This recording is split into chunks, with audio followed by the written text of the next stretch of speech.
Okay, have you ever gotten to the end of the year and felt like you're just guessing about what to do next? Or maybe you have that little feeling in the back of your mind that you're about to make the exact same mistakes all over again? Well, today we are breaking down a powerful framework that turns your past year into an actual roadmap, giving you real data for the year ahead.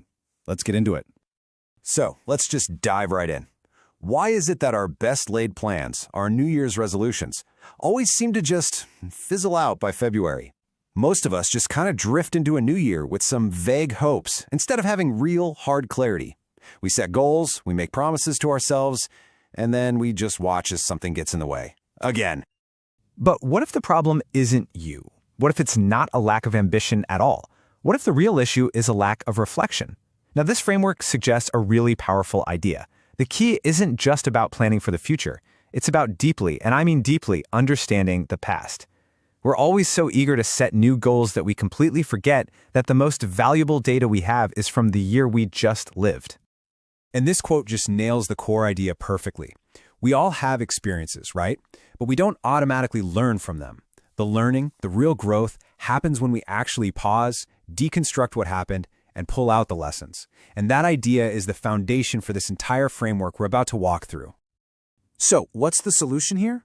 It's a structured 7-question annual review. You can think of it like a simple guide to help you reflect on the year that was, so you can build a real plan for absolutely crushing the year ahead. All right, here they are, the 7 questions. We are going to deconstruct every single one. Now, this isn't just a random list, it's a process. It's designed to suck all the crucial information out of this past year so you're armed and ready for the next one. Let's get started. First up, a question that gets right to the heart of personal growth. What did I change my mind on this year? And listen, this isn't about admitting you were wrong. It's about intellectual evolution. It's about recognizing that changing your mind is actually a sign of strength, not weakness. The framework uses a great metaphor for this. Think of your brain like software. You know, the most successful people out there, they're not running on outdated versions from 10 years ago. No way. They are constantly looking for new information, new evidence, and they embrace those software updates instead of fighting them. It is all about reinvention. So how do you actually find these mental updates? Well, it's way simpler than you might think. Just open up your calendar and use it like a time machine. Look at who you spent time with and what you were working on at the beginning of the year. Now ask yourself, what about that version of me makes me cringe a little bit now? That cringe, that's the signal. That feeling shows you exactly where you've grown. Okay, the next 2 questions are all about auditing the one resource that dictates pretty much everything else in your life, your energy. The core idea is simple, but it's so profound.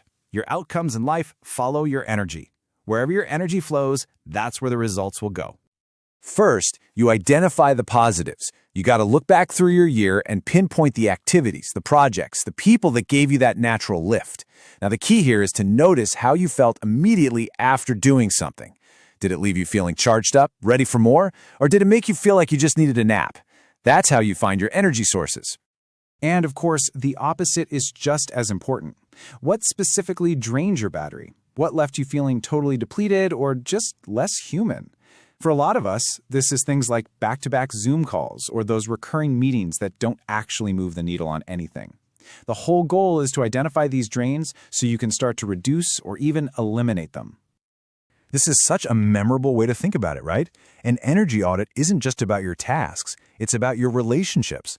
The framework calls them shower people, the ones who make you feel like you need to literally wash off the interaction. Identifying them is the first crucial step to protecting your energy. Okay, next up, we're digging even deeper.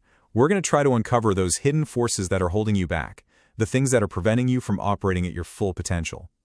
And this brings us to this idea of boat anchors. These are the hidden things creating drag in your life. It could be a limiting belief you have, a bad habit, or a story you just keep telling yourself. And here's the key insight.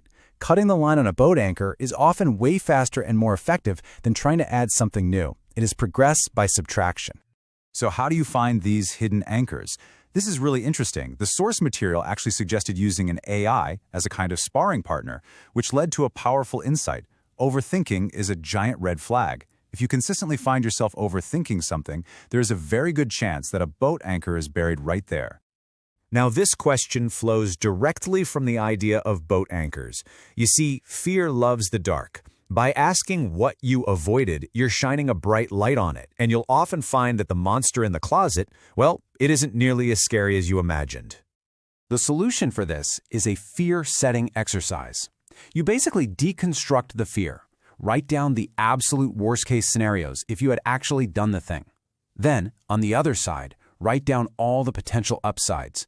What you'll almost always find is that your mind has dramatically, wildly overstated the risks and completely ignored all the potential rewards.